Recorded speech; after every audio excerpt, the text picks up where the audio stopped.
morning, and welcome to the India Pulse News channel. Here are the political, sports and other update as of 30th June 2026. India's top political headline today is Prime Minister Narendra Modi's milestone in office.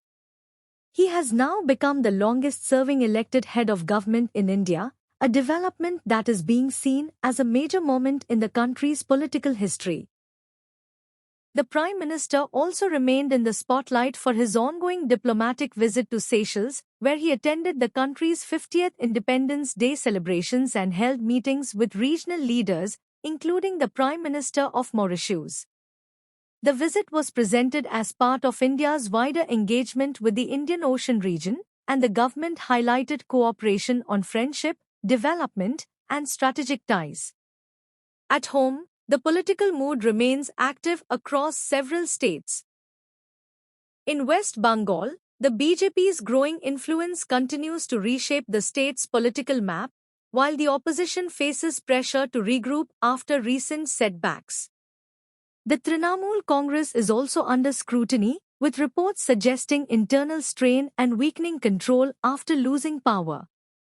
In Punjab, political discussion is centering on the BJP's strategy for the 2027 Assembly election. Reports say the party is focusing on strengthening its organization, while speculation continues around possible leadership moves and alliance calculations. There is also continuing controversy around the Bhagwant Mann video row, which has added another layer to the state's political tension. On the broader national scene, opposition politics remains divided.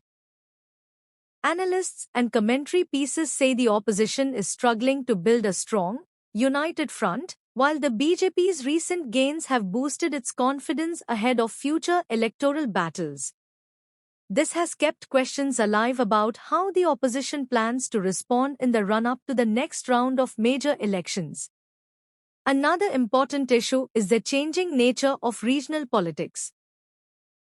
Across different states, older party structures are being challenged by new leadership styles, local movements, and shifting voter loyalties. That means Indian politics is not just about Delhi anymore. The states are increasingly deciding the direction of national power. Iran and Oman hold important talks over the Strait of Hormuz. Diplomatic discussions between Iran and Oman have begun amid growing tensions in the Middle East. The talks are focused on maintaining stability in the Strait of Hormuz, one of the world's most important oil shipping routes. Global markets are closely monitoring the situation due to concerns about possible disruptions to energy supplies. That's all for today's news update. Have a good day ahead. Please subscribe, like and share this channel for future updates. Have a good day ahead.